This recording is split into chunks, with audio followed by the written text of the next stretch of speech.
الحمد لله رب العالمين، والصلاة والسلام على رسوله سيد المرسلين خاتم النبيين شفيع المذنبين رحمة للعالمين سيدنا ومولانا محمد رسول رب العالمين وعلى آله وصحبه أجمعين.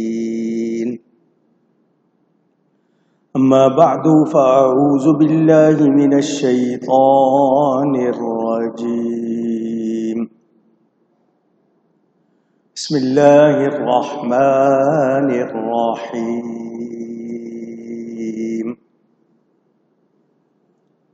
يا أيها الناس اتقوا ربكم واخشوا يوما لا يجزي والد عن ولده ولا مولود هو جاز عن والده شيئا إن وعد الله حق فلا تغرنكم الحياة الدنيا ولا يغرنكم بالله الغرور. صدق الله العلی العظیم. محبت کے ساتھ ایک مرتبہ درود شریف پڑھ لیجیے. اللهم صل على سيدنا ومولانا محمد معدن الجود والكرم وآله وصحبه وبارك وسلم. الصلاة والسلام عليك يا رسول الله. الصلاة والسلام عليك يا حبيب الله. الصلاة والسلام عليك يا رحمة للعالمين وعلى آلك وأصحابك يا شفيع المذنبين. حمد و صلاۃ کے بعد قرآن کریم کی سورہ لقمان کی تفسیر کا بیان آپ سن رہے ہیں. آپ نے یہ سنا، اللہ فرماتا ہے اے لوگو اپنے رب سے ڈرو اور اس دن کا خوف کرو جس میں کوئی باپ اپنے بیٹے کے کام نہیں آئے گا اور نہ کوئی بیٹا اپنے باپ کو کچھ نفع دے سکے گا. بے شک اللہ کا وعدہ سچا ہے، تو ہرگز تمہیں دھوکہ نہ دے دنیا کی زندگی، اور ہرگز تمہیں اللہ کے حکم پر دھوکہ نہ دے وہ بڑا فریبی. قرآن کریم ہر لمحے ہر مرحلے پر ہماری رہنمائی کرتا ہے.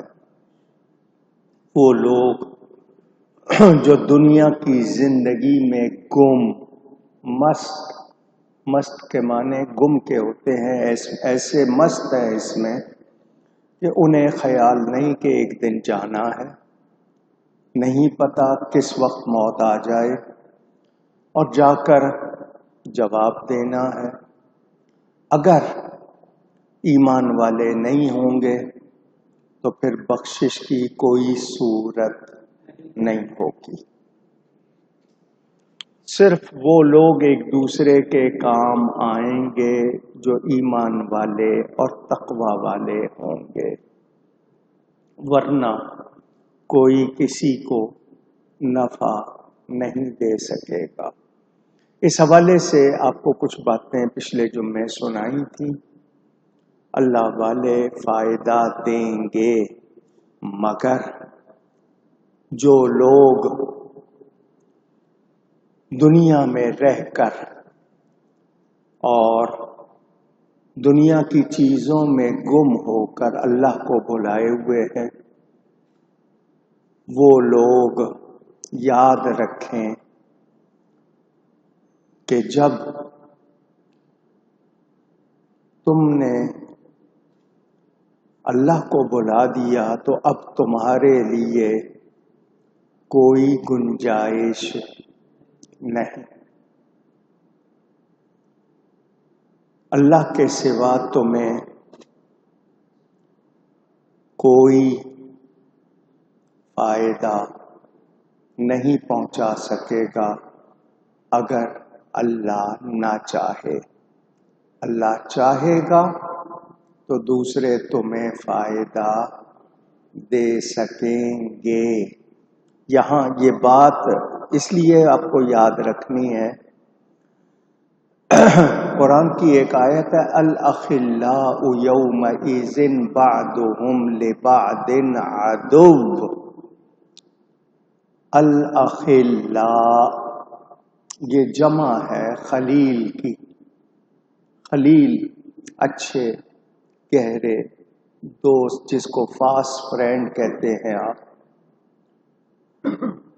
قیامت کے دن بڑے بڑے گہرے دوست ایک دوسرے کے کام نہیں آئیں گے بلکہ دشمن ہو جائیں گے.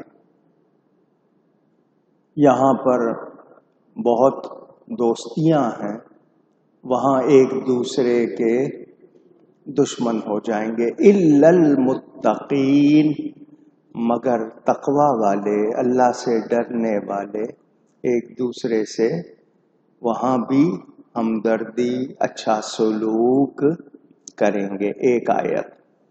دوسری آیت قرآن میں الحقنا بہم ذریتہم وما التناہم من عملہم من شیء،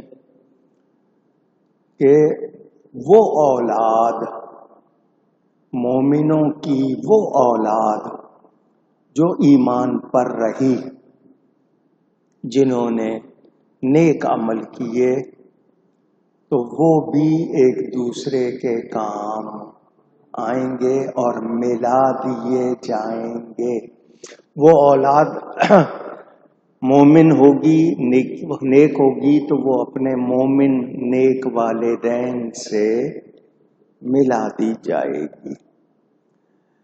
مومن کا مال جو اللہ کی راہ میں اس نے خرچ کیا ہوگا، اور اس کے وہ رشتہ دار قرابت دار جو ایمان والے ہوں گے، وہ بھی کام آئیں گے. کم سن نابالغ بچے اپنے ماں باپ کو بخشوائیں گے. ایمان شرط ہے، یہ ذہن میں رہے. آپ نے جو اللہ کی راہ میں زکوٰۃ دی ہے، خیرات دی ہے، یہ بھی آپ کے لیے وہاں سامان بخشش اور نفع بنے گی. مسلمانوں کی ان کے نبی، ان کے ولی، ان کے علماء حق، ان کے سچے پیر شفاعت کریں گے. یہ ذہن میں رہے. اور مومن کے احکام اور ہیں، جو ایمان والے نہیں ان کے احکام اونچی کہیے اور یہ جو بیان کیا، کوئی باپ اپنے بیٹے اور کوئی بیٹا اپنے باپ کے کام نہیں آئے گا، یہ ایمان والوں کے حوالے سے نہیں ہے. ذہن میں رہے.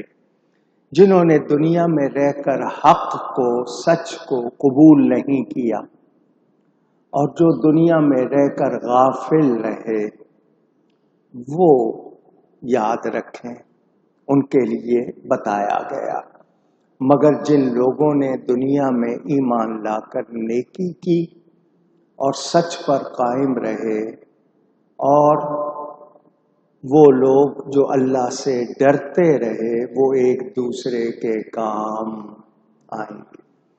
وہ لوگ جو ان آیتوں کو پڑھ کر انبیاء و اولیاء کی مخالفت کرتے ہیں، اس حوالے سے میں گزشتہ جمعے آپ کو کچھ باتیں سنا چکا ہوں، جو یہ کہتے ہیں کہ کوئی کام نہیں آئے گا، تو یاد رکھیں تم نے قرآن کی اگر یہ آیت پڑھی ہے تو باقی آیتیں بھی پڑھو، اور پھر احادیث نبوی موجود ہیں، ان کا اگر انکار کرو گے تو پھر کہاں جاؤ گے؟ تو ہم قرآن و حدیث کو مانتے ہوئے یہ کہہ رہے ہیں کہ ایمان والے ایک دوسرے کے کام آئیں گے۔ کتنی باتیں موجود ہیں، کتنے واقعات موجود ہیں، اور اللہ تعالی کی عطا ہوگی تو پھر کرم ہی کرم ہوگا۔ یاد رہے کہ قیامت ضرور آئے گی اور اس میں لوگوں کا حساب ہوگا۔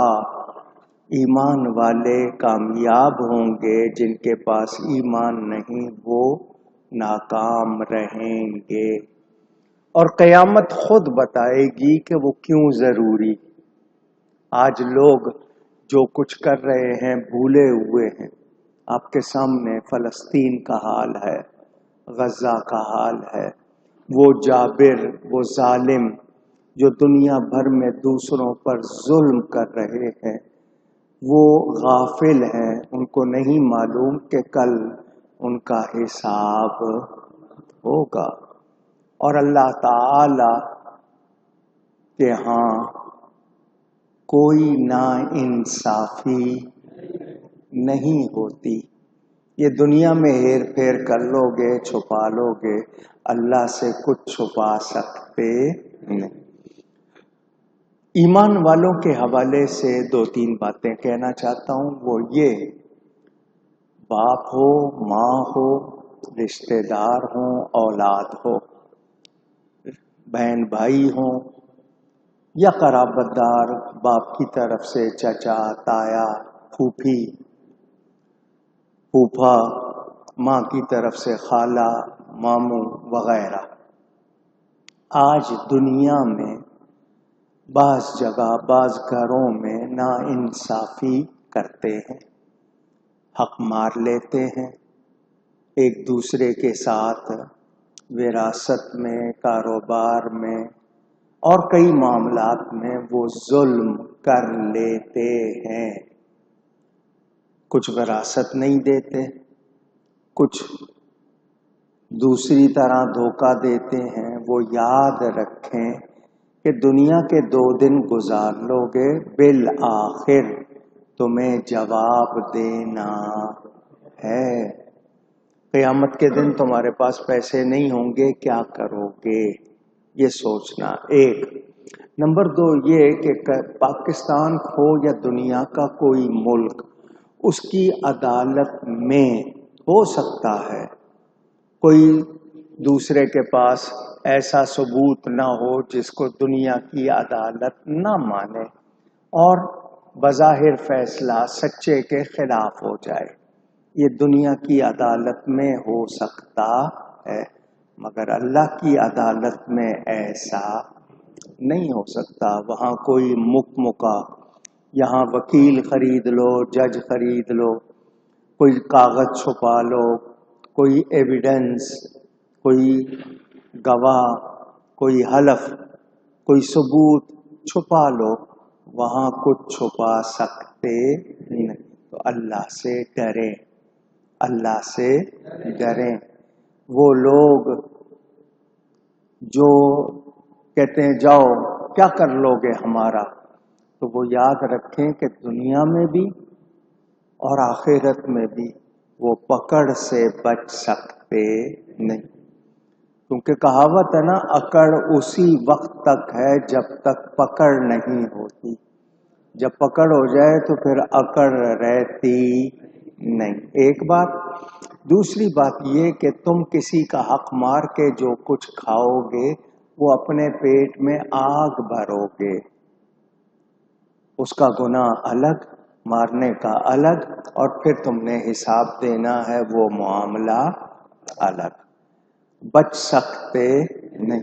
تو جو لوگ معاملات میں، لین دین میں اپنے آپ کو صاف نہیں رکھتے، وہ یاد رکھیں کہ یہ دنیا کی زندگی عارضی ہے، اس کے بعد حساب کتاب ہوگا. وہ کہا جائے گا اقرا کتابک کفا بنفسک الیوم علیک حسیبا. آپ کے ہاتھ میں اعمال نامہ دیا جائے گا، آپ اللہ کے سامنے چھپا سکتے نہیں. تو یہ بات یاد رکھنی ہے. وہ لوگ غافل ہیں اور بھولے ہوئے ہیں تو وہ کوئی سمجھدار نہیں ہیں، وہ اپنے آپ کو دھوکہ دے رہے ہیں. تو دھوکہ دینے والا کیا سمجھدار کہلائے گا؟ کہیے گا نہیں. میں نے آپ کو مختصراً یہ بات بتائی ہے. اب ہمیں جاننا ہے کہ ہم کیا کر رہے ہیں اور ہم کس بھول میں ہیں. ہمیں اس کا خیال رکھنا چاہیے.